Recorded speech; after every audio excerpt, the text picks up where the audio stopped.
green teas, bunting, the local shop, quaint church spires, and games on the green. Catch it! I suppose people have an idea of what the perfect village should be, but real villages are far more fascinating. I've lived in a village for 38 years now, and I know there's more to village life than the picture postcard suggests. Oh, it's lovely having Vikings to help me. So I'm off for another summer, exploring our smallest communities. I bet you wish you were here with me. I'll travel by bike. Wow. And biplane. Oh, I see. Yes, there it is. To unearth the people and places that have made a big impact. Fine figure of a man, isn't he?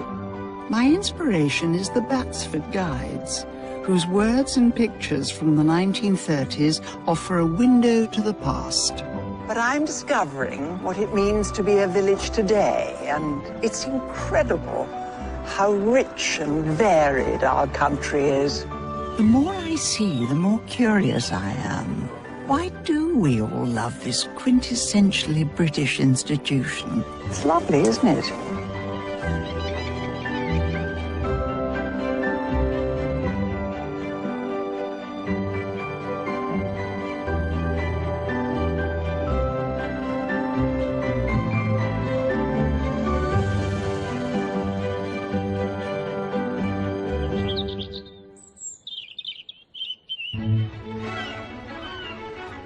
From the Cornish Peninsula to the Lakeland Fells, my village travels have taken me to some of England's most celebrated areas. But as headlines go, it's difficult to beat God's own country, a name that's forever associated with Yorkshire. Those of us with long memories and quite a few years remember when Yorkshire was divided into ridings. It always sounded so romantic to me. But on this journey, I'm heading to what remains England's largest county, North Yorkshire, a land that exudes a brand and culture known across the world. There's Yorkshire pudding, which of course one had as a child, not knowing that Yorkshire was a county. I just thought it was the name of a pudding. Then there's parkin, Yorkshire tea, and of course you think of flat caps and whippets. Now, I've worked in Bradford and Leeds, but North Yorkshire, with its 2 national parks and 800 villages, remains something of a mystery.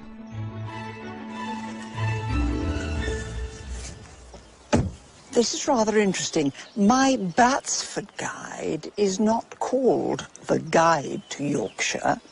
It's called The Spirit of Yorkshire. Must be on the lookout for. One passage reads, on the one hand, the county has the reputation of being the most hospitable and generous in the kingdom. On the other, as sponging toadies, ready to accept any favour and to give nothing in return. Well, Yorkshire, I come with an open mind, and I've chosen to begin my journey in the Yorkshire Dales National Park.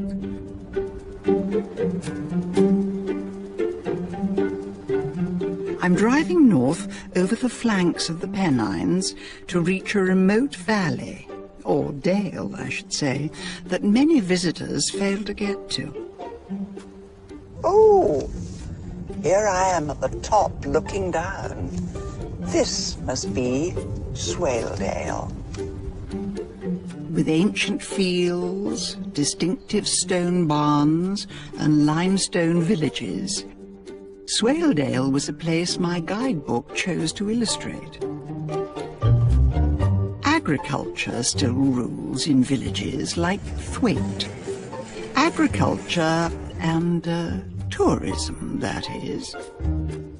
Because the 100 residents are now joined by thousands of walkers. Hello. No, I'm Penelope Keith. Nice to see you. Albert. Hello, hello. Nice to meet you. How far have you come to walk the Dales? We live in the Shenandoah Valley of Virginia. A long way. Yes, a long way. Oh, had you been here before?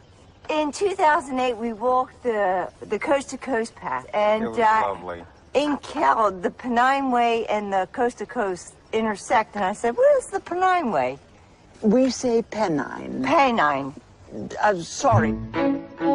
Accents and pronunciations matter a great deal around here, because if anything has helped carry the spirit of Yorkshire over the years, it's the local dialect. Right. Yorkshire cream tea, jolly nice. Beautiful. Right, good. Yes. Eric Scaife is part of the Yorkshire Dialect Society, which stretches right back to 1897, making it the oldest such society in the world. If you think how words are spelt, and you emphasise every letter, in many cases you will be talking in a Yorkshire dialect.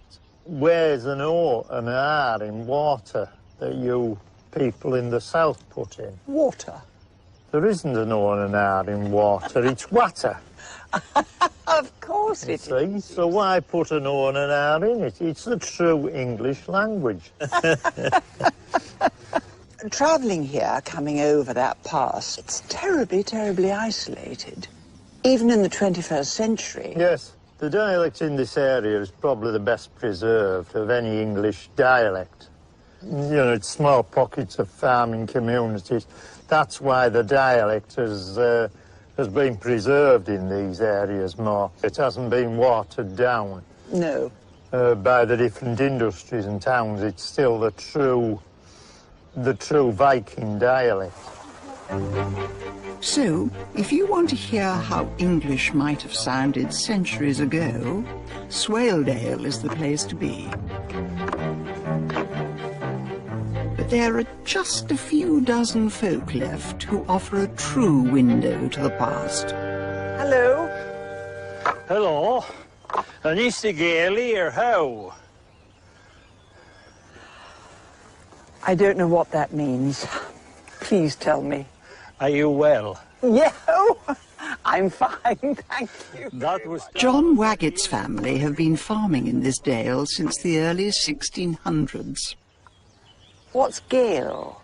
Gaily means are you well or happy in that like? Yeah. Oh, I am. Yeah, yes, very, in very. That like, yeah. Now when you met everybody, it was always that like and that. It was it? John speaks what's affectionately called swaddle. What brought this down, do you know? Yes, a tractor, but it was getting badly. Driven by you.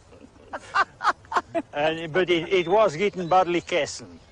What does that mean? Bent and twisted. Oh, I Yes. see. Oh, I see. Now, a lot of words in our language, in the English language, we have for weather. What is a day like today called? Well, there was a fellow up Dale, and they would have said it was a parrot and dry rook. And what would that have meant? Well, there's a dampness in there, but it's not raining like. Any special words for sheep? I know you call them tups, whereas we would call a male sheep a ram. Yeah. What, any Why, other we one? would call them yows, you see, a swordly yow. Which is what I would say you. Yeah, Right, yeah, yow. a swordly yow. And what about the lambs? Anything Well, for them? not really, till they get the hogs and then shearings and then twinters, you see. I don't know what twinters is. Well, twinter is another word for two, and the 2-year-old, you see. A twinter. Well, there must be lots of twinters around here, because in the Dales there are 30 sheep for every human.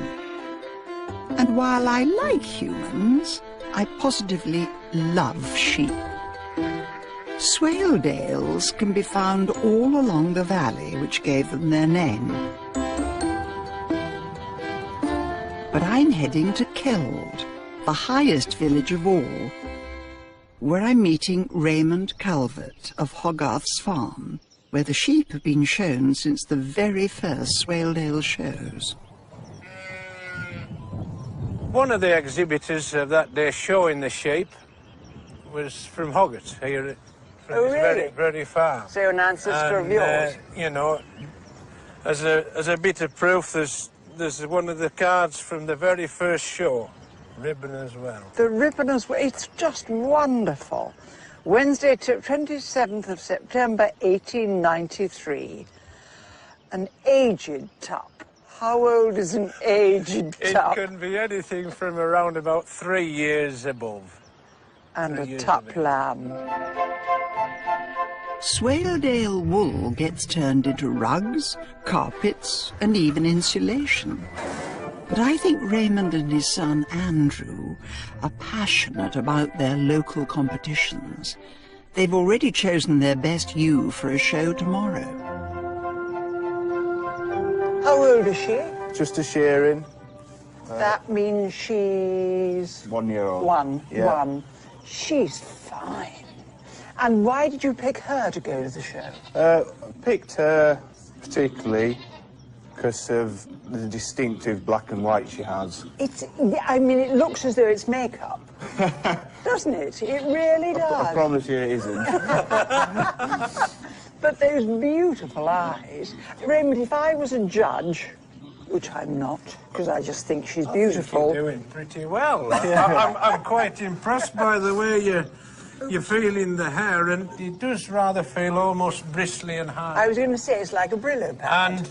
And that really denotes what we would say that's a good sort. But behind every catwalk model is a team of unsung heroes. She's had the best wash of her life. Shampoo and set. She has. We've also added a little bit of colour to its fleece, and maybe I might just put a little bit more colour on the back end there. What, sort of just like a brown dye? The idea is it's just to rather look that sort of weathered look. Gorgeous, beautiful girl. Just do with you judging tomorrow. Yeah.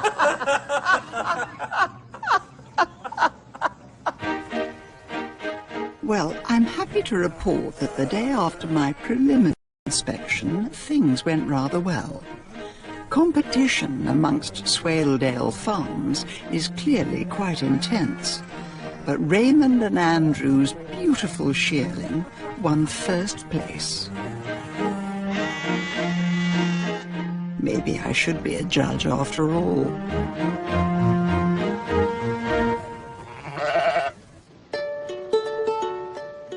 I'm heading back downstream to the village of Muka, a bustling metropolis in Swaledale terms.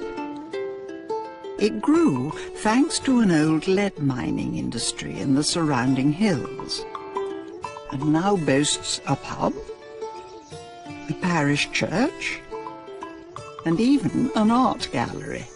But I've come in search of Muka's most celebrated organisation. Now, I've just seen a gentleman going up those stairs with a brass instrument. Actually, it was a silver instrument. And there we are, the sound of music in Yorkshire.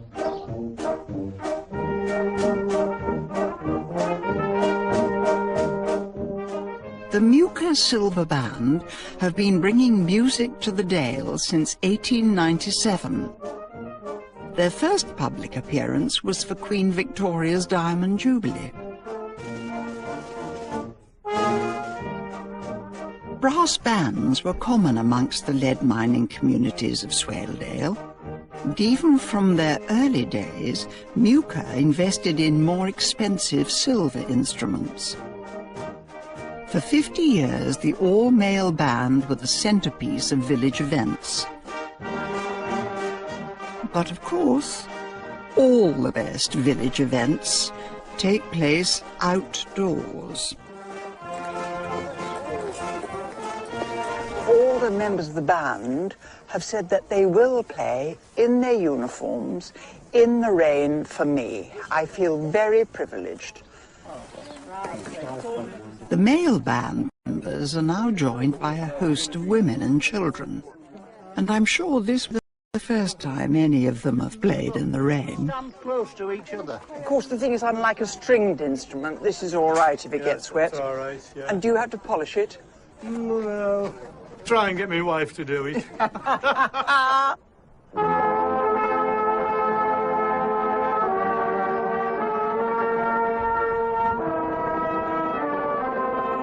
see, the thing about brass bands, it's wonderful when you hear them outside. The lush green hillsides of Swaledale provide a perfect backdrop, with the gentle sound of the band reverberating around the old stone buildings of Newcastle.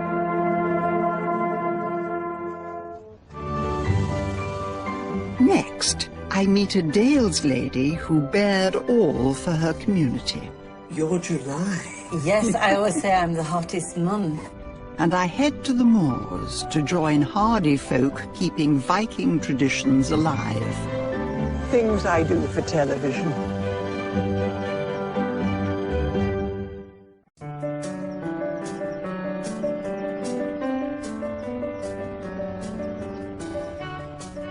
I'm on a search for what my guidebook called the spirit of Yorkshire, and I'm getting to know just a few of North Yorkshire's 800 villages. I'm staying in the Yorkshire Dales to unearth a village story that I imagine you remember. It involved a group of WI ladies and a rather memorable calendar. But for me, this story began 20 years ago in the pretty Wharfdale village of Grassington. It's lovely, isn't it? A bit busy. I came here while staying in our cottage on the Lancashire moors. Roddy, my husband, and I were driving through Grassington, and I spotted a small art gallery with a lovely picture of a Swaledale sheep in the window, and I thought, I've got to have that. But quite apart from the painting, I ended up meeting the artist and his wife, who invited me to their studio in the neighbouring village of Cracoe. So, 2 decades on, I'm meeting Terry and Linda Logan once more to learn how they helped bring the world's attention to the Dales. Linda, Terry, look what I've brought. Oh, I remember painting that. Isn't it wonderful? I saw it in your gallery and fell in love with it. And that's been hanging in your house. Yes, I see it every day. Now, perhaps Linda looks a little familiar to you. Since I last met her, her face, in fact most of her body, has been seen across the globe. Linda was a calendar girl. She and the ladies at the local WI were set on the road to stardom, thanks to a chance suggestion by Linda's friend Tricia. When they were asking for photographs for the WI calendar of bridges and churches, she said, we should do our own calendar, that will be in the nude, doing crafts of WI. And I said, oh, don't be so silly. No, forget it.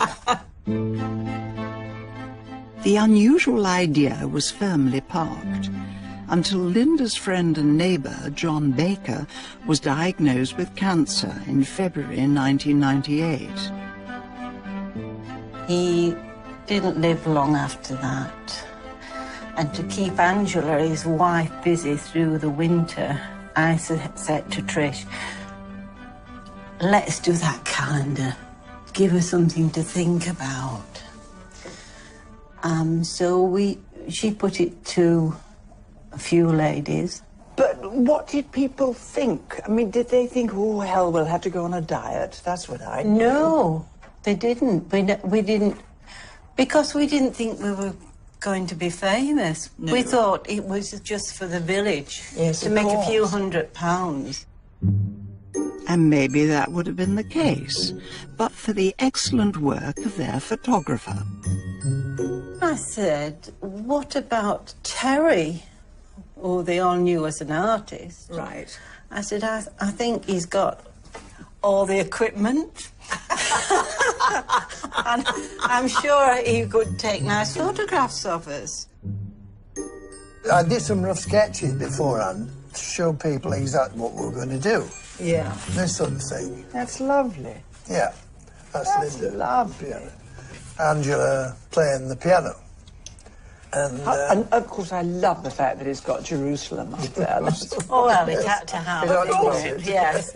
Were there any ladies who were more nervous than others? A couple were nervous. Yes. But we're doing all the things that one does in WI. you were Except that we had no clothes on. We had a string of pearls on. Ah, well, you must. Yeah. You were WI members, for heaven's sakes. Can I see some of the photographs? yes, no, so this is... You see, you are an artist.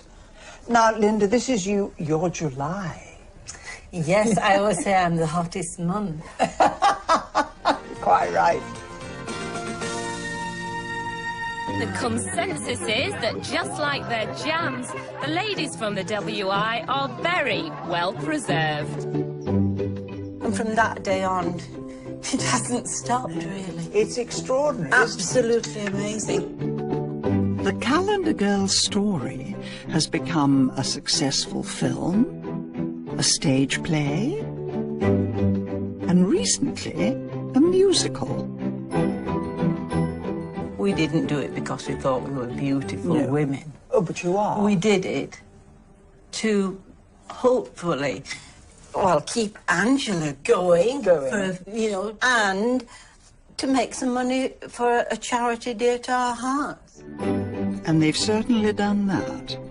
Between them, Terry and the Calendar Girls have raised nearly £4 million for leukemia and lymphoma research. Bravo to them all.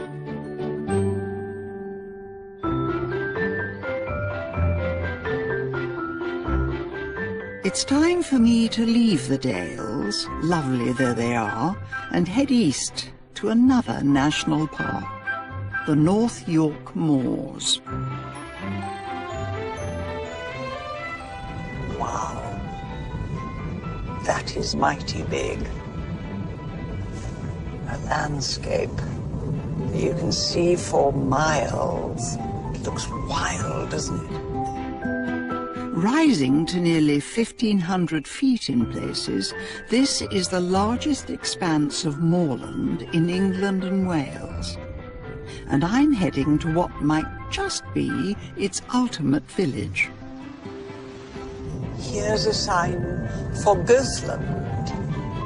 Yep. Ghostland. When I first saw it, I thought it was Goatland. Surrounded by the heathery high grounds, this is a true moorland community. But you might know Ghostland better from its fictional past. This was the backdrop of Heartbeat, the TV police drama set in 1960s Yorkshire. There's still the odd clue in the village. But I've come in search of nostalgia on an altogether different level. The traditional dance of the plough starts in the little village of Goatland. All the youths are descendants of the men who did the dance over 1,000 years ago. Merry England at her merriest. Goatland isn't at its merriest today, I'm afraid. But moorlanders don't let a spot of rain dampen that Yorkshire spirit. There's a group of musicians in rather pretty clothes playing in the bus shelter. This is the hardy band of the Goatland Ploughstocks.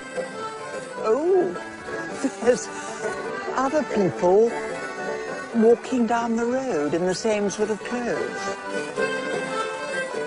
And they're carrying a plough. Scenes like these have been witnessed around the moors for centuries. But Goatland is one of the few villages keeping the tradition alive. The tradition of the longsword dance. It's believed this scene stretches right back to the Vikings. It's terribly complicated. This was how the Vikings encouraged their gods to bring a rich harvest to the village. In recent centuries, pagan gods are less of a concern, and new roles have appeared. Here's the host of us all, from Gothland are we come a-travelling the country for to see. Roles like the Fool, played in Gothland for over 25 years by Keith Thompson. They always had a fool that went around ordinarily collecting money. So how often do you get together? We probably go dancing 8, 9, 10 times a year. Because we're isolated, that's why the tradition stayed in Gothland. What do you do on a winter's night? You either stay in or you go outside. Oh, you're playing swords? I go and play sword dancing. And that's... yeah. Yeah. Well, I guess after this long, the ploughstots must know what they're doing. Which is just as well, as the dance ends by encircling a sacred object to ward off evil spirits.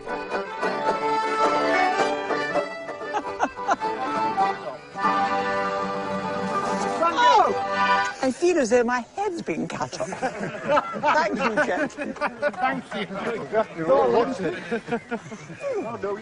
Really, and in the rain. The things I do for television. Next, I take to the skies. Wonderful. Discover Yorkshire's most prolific inventor. He invented a theatre safety curtain, which we've all seen. Indeed, many of them. And I explore a coastal village that was meant to be so much more. Look at that sandy shore. Yes. Total light.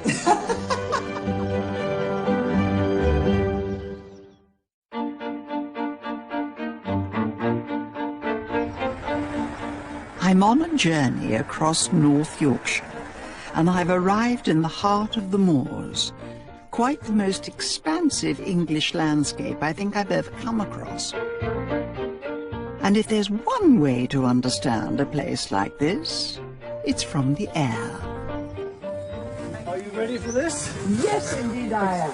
All right. Retired pilot Paul Glidden has agreed to take me for a spin in his 1935 Hornet Moth. This is for tall passengers. Paul lives on a small moorland farm and knows this landscape intimately. Do the sheep mind? No, they get totally used to it. They're much more interested in their lunch, really. Here we are, airborne.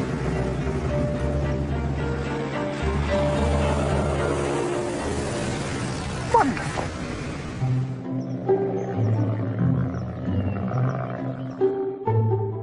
This really is a most British of scenes. Around 70% of the world's heather moorland is found right here in the UK. So I'm now in the centre. As far as the eye can see. It's said a sheep can walk for 25 miles here without ever leaving the heather. See, we've come quite a way without seeing any habitation at all. No. And the population is minimal, which is the way we like it, quite frankly. It's a very pleasant place to live. 2/3 of the national park isn't moors at all. Narrow valleys eat into the plateau like fingers, and they're home to dozens of small communities. That's a Britain, yes. With the main street very different. That's right. And very typical of the villages here. All on the south side of the moor, so they're sheltered from the north, which is obviously a good thing here in the winter. It's fascinating to see how life and this landscape combine. Well, that worked quite nicely. Yes, it did. And we saw a few villages. I hope We they saw- would have thought that. Oh, yes. Oh, absolutely. Now, I have to admit, there was an ulterior motive behind my little plane ride. I'm heading now to Brompton by Sawden, a delightful village on the southern edge of the moors, but one with a remarkable story.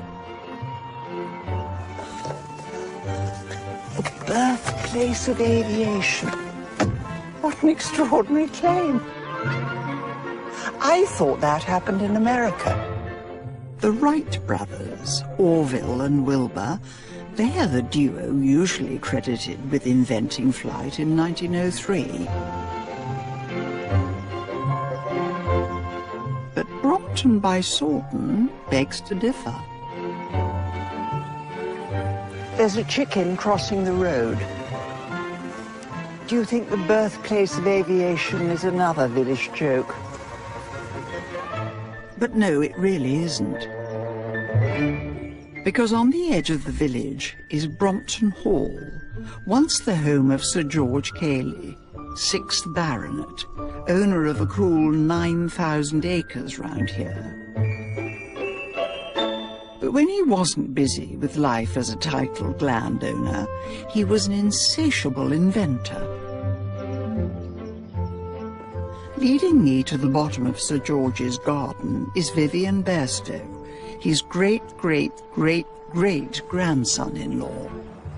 This is the shed which every man should have. As the 19th century dawned, this is where you would find Sir George, tinkering with ideas and pushing engineering to new limits. Come into Sir George's workshop. This is where Sir George carried out most of his experiments. You are at the centre of all his inventing. No electric light. No electric light. No heating. No heating. Nowhere to make a cup of tea. If he needed a cup of tea, I've no doubt he could get one from Probably the shouted hall. for the servants. Probably shouted. These replica displays give a hint of Sir George's work, but nothing prepares you for his achievements. In 1808, the Theatre Royal at Covent Garden burnt down as a result of naked flame in there. Yes. And what he did was to invent the theatre safety curtain, which we've all seen. Indeed, many of them. He invented an artificial hand that was the first practical working artificial hand. And it so impressed Prince Albert because he could pick up sixpences with it. He invented the world's first self-righting lifeboat. The bicycle wheel that we all know with spokes in it. Automatic braking on trains. Really? There's something you and I use every day. Which is what? The seat belt. He invented the seat belt. Gosh, what an amazing man. And he had such a fertile brain, but he had the time to be able to do it in that workshop. In his shed. But the signpost, when I drive into the village, says the birthplace of aviation. Why? Indeed it does, because he invented the world's first successfully flown, heavier than air aircraft, and it flew in this very village. Since his days as a schoolboy, Cayley had been obsessed by the idea of flight. He studied birds and their wings, and for well over 50 years developed theories of aerodynamic lift and stability. It led him to the creation of a glider, or as he called it, his governable parachute. Welcome to Brompton Dale. By 1853, he was ready to test his invention in front of a handful of his staff and the local sheep. He even risked putting his coachman in it. He was a plucky lad, and it flew from over there to, we don't know, to somewhere over here. To about here, Yes. so 200-300 yards? Yes, would we say? yes, I think we would. Yes. And the coachman got up and walked? The coachman got out and walked. He was a bit shaken up, by all accounts, but he said the immortal words, "Please, Sir George, I wish to give notice. I was hired to drive and not to fly." Good man. But his coachman aside, George Cayley's tireless work and brilliant mind were to the benefit of all of us. He only wanted to do things for mankind, and it is believed he never patented anything and therefore made no money from his inventions whatsoever. He was a magnificent man with his flying machine, and that took place here. So 50 years before the Wright brothers added a combustion engine to proceedings, George Cayley designed and flew the world's first aircraft, here in a field, in Brompton by Sawden. Fascinating to come somewhere and find out a man who really should be celebrated by the world, who is only known in this small corner, plus a few people who know about aviation. Maybe we should celebrate our heroes more in this country. You see, the sheep agree with me.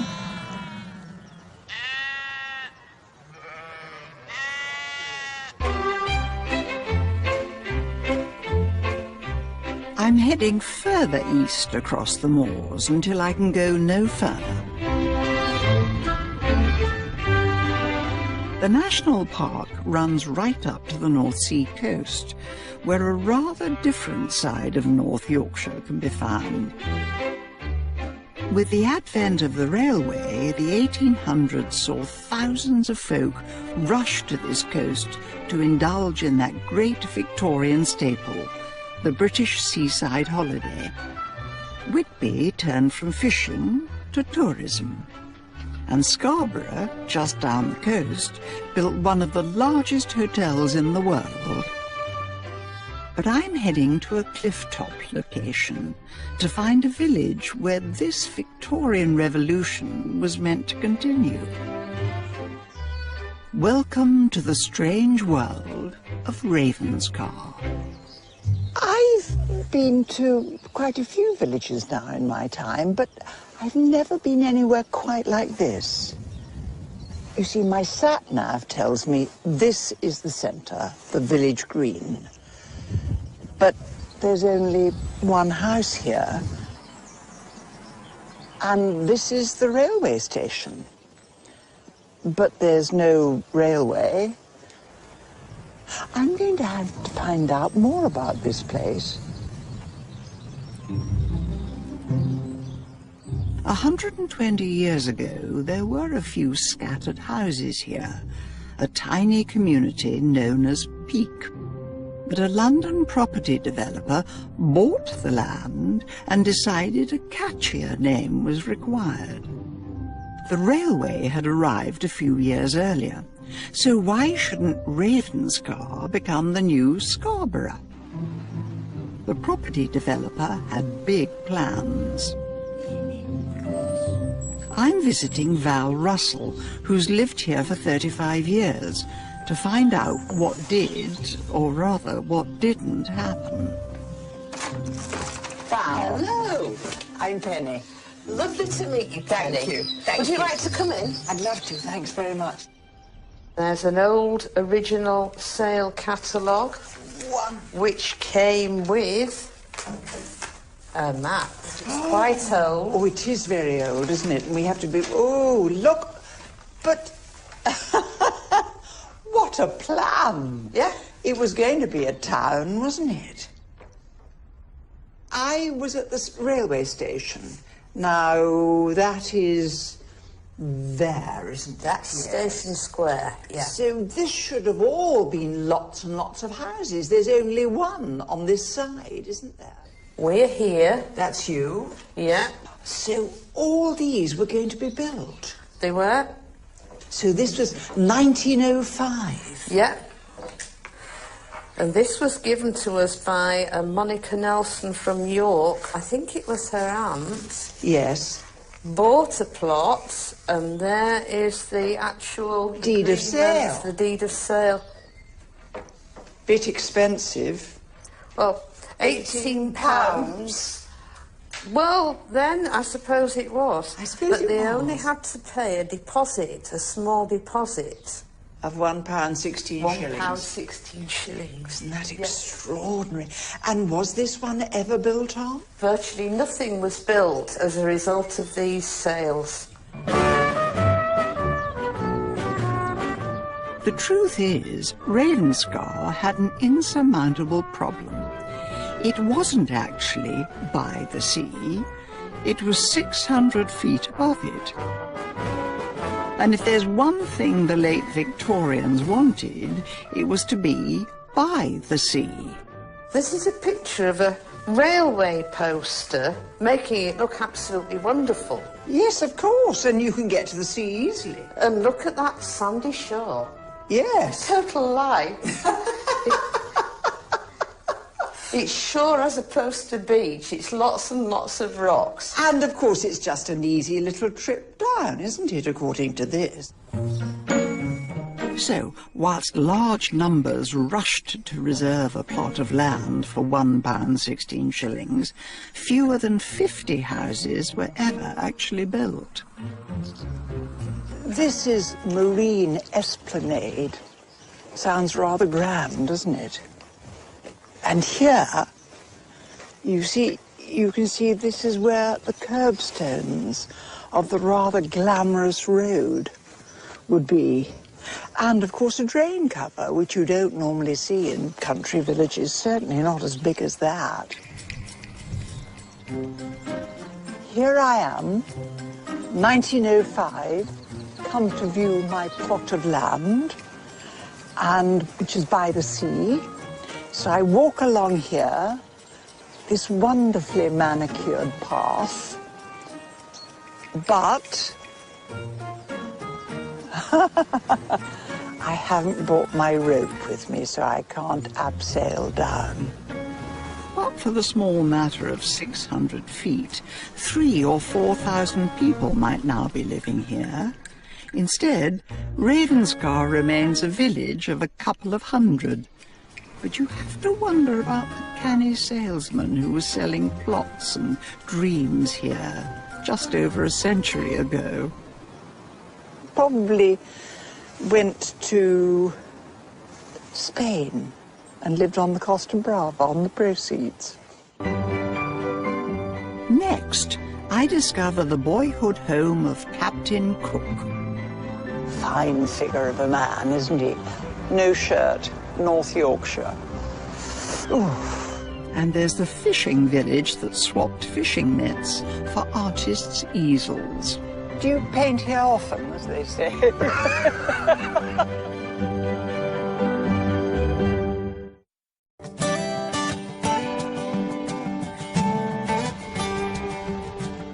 I'm on the final leg of my Yorkshire journey, and I've reached the northern edge of the moors. The great escarpment that marks the end of the moorland plateau towers over villages here. Villages like Great Ayton, where the spirit of Yorkshire, proclaimed by my Batsford guide, is alive and well, helped by the county's new love, cycling. The bunting is out, not for me, but for the Tour de Yorkshire. I believe they're going to leave it out quite a long time because it makes the village look such fun. But here in Great Ayton, pride of place in village affections belongs to one local son, a true Yorkshire hero, Captain James Cook. His parents were farm workers and lived over the fields, so every day he would have walked along here. No cars, of course, just horses. I shouldn't think even a road, and come here to go to school. It's probably there he learnt about the outside world. And that might have inspired him to go exploring. The great explorer was 41 by the time he reached Australia. But here in Great Ayton, he's remembered in slightly more lowly circumstances. This is Cook as a young man. Well, boy, really. Fine figure of a man, isn't he? Looking longingly towards the sea. Evidently quite a hardy chap. No shirt, North Yorkshire. Ooh. I've arranged to meet Mark Falp, who runs Airy Home Farm. Mark. Hello. Good morning. How are you? Very well. It's the same farm Cook's parents worked on almost 300 years ago. But whilst the farm is still going strong, I won't be seeing the Cook family cottage. For £800, the cottage was sold to Australia in 1933. Here at Great Ayton, workmen are dismantling Captain Cook's cottage stern by stern. Each stern of the cottage as it is removed is marked according to a plan. It is to be re-erected in Melbourne, Australia, and there preserved as a lasting memorial to him. But not everyone was happy to see the cottage go. We have a little secret here that not many people know about. There was an old chap in the village, a butcher. He was that disgusted. One night he went out and pinched a stone. How wonderful. And he didn't tell anybody, but he's hidden the stone in this wall somewhere. So in Australia, they've got a house one brick short of a full house. And we've got one of their stones.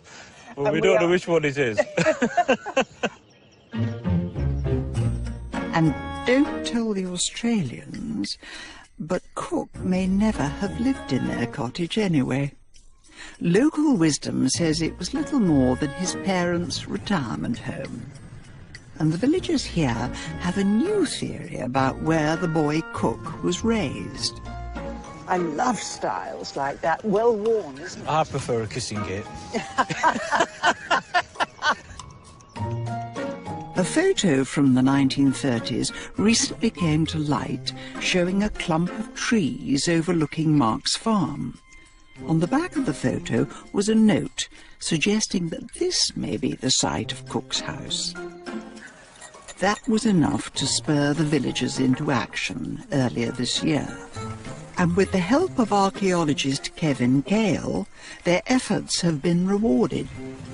What we're in the process of doing now is taking off the grass. Yes. And exposing the stonework beneath. And right. The stonework beneath, it's fantastic to find it. We've got the outline walls and we've got various things inside. That and can you date the stone? We're trying our best. We've got a number of artefacts from the excavation, and those artefacts are all pointing to the right time period for a sort of an 18th century building.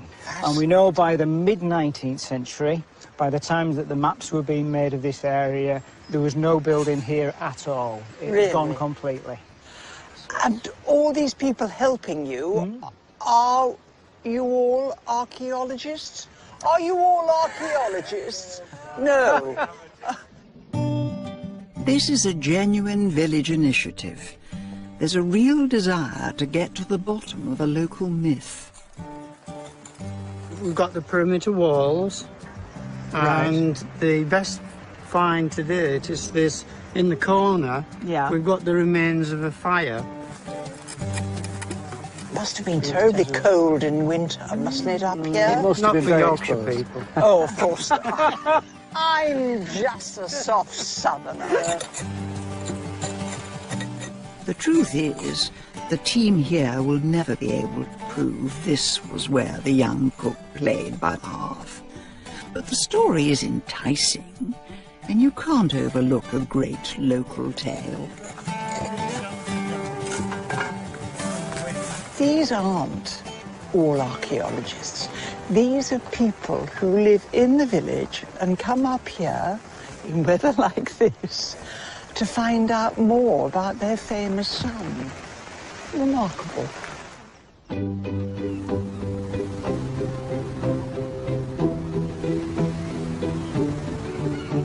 I'm finishing my visit to North Yorkshire with a return to the coast and a firm local favourite.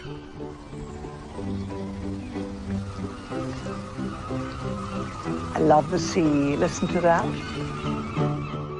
The village of Staithes is one of those improbable coastal settlements that Britain does so well. Houses cling desperately to cliffs, whilst still looking immaculate in their many bright colours. Heavens, oh, that's so pretty. Staithes is a delightful confusion of cottages and cobbles, but it's been formed by landscape, economy and history working together to produce something rather special. And for a brief moment at least, my old friend Captain Cook lent a hand too. The young James Cook received his first taste of the sea and ships in this harbour village, where he worked as an assistant to William Sanderson, merchant. Cook moved from Great Ayton to Staithes aged 16 and worked as a greengrocer. The shop was lost to a storm around 200 years ago, but it's believed some of the stone was salvaged to build yet another Captain Cook's cottage. He must have been attracted to the sea from here, because he'd have seen it every single day while he was polishing the apples, and thought, I must go down to the sea in ships. And indeed he did, and went further than most men. He went to the other end of the world, from Yorkshire. From Cook's time, Staithes grew for a century, becoming the most important fishing station on the Yorkshire coast by the mid-1800s.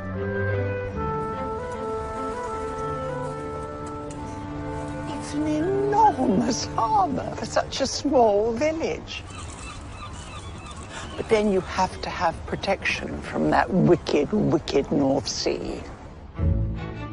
The harbour here would have been filled with the classic Staithes fishing boat, the Cobble, with its sleek Viking longship lines.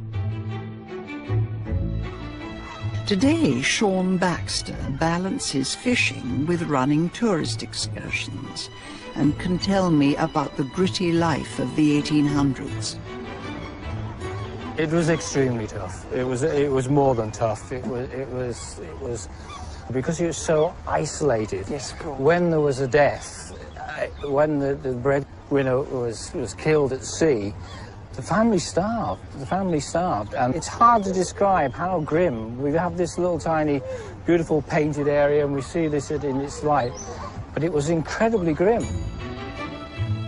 Change came to Staithes at the very end of the 1800s, but it wasn't down to a Victorian developer or even the lure of Captain Cook. It was down to a group of painters.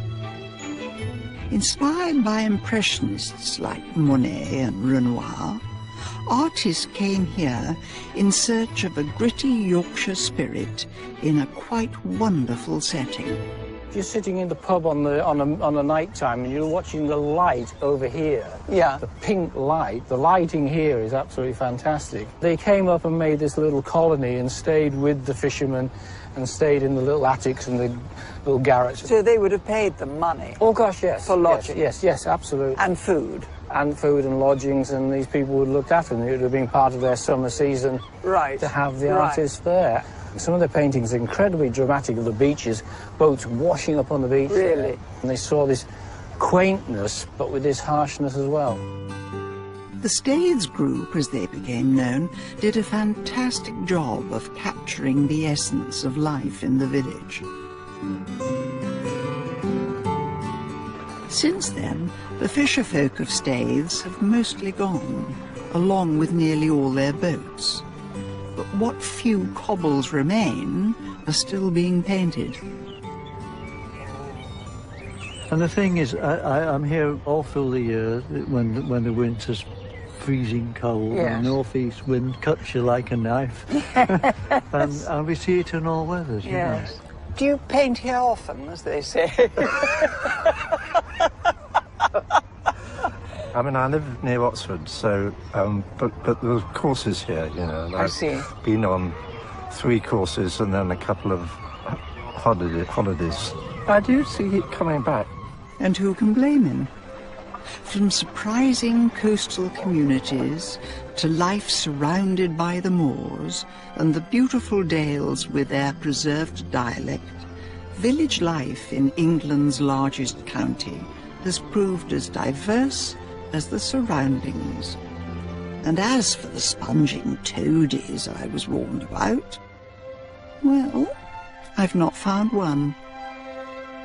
My guidebook told me I should go in search of the spirit of Yorkshire. And it's great to see that it's alive and well in this 21st century. Long may it continue, as long as this wonderful landscape. Next time, I'm across the Welsh border, exploring a storybook setting of coastline and castles. Pembrokeshire. I've never thought of castles as cosy, but this feels cosy, doesn't it? From a rich land of plenty to villages caught in the war. There seemed to be plenty of liquor to go around. That wasn't rationed. No, that wasn't rationed. I'll discover how this peninsula likes to do things its own way. Yw'r ai hynny sydd yn cael. I had not an idea what you were singing about, but it was lovely. Next tonight, a talented pair of house builders. They need to be. The budget is 100k, and for a brand new grand design, that's a little bit tiny. Next tonight on Film 4, Fassbender takes on Shakespeare in Macbeth. There, I said it. Macbeth. Said it again. Don't worry, it won't affect the performance. He's amazing in it.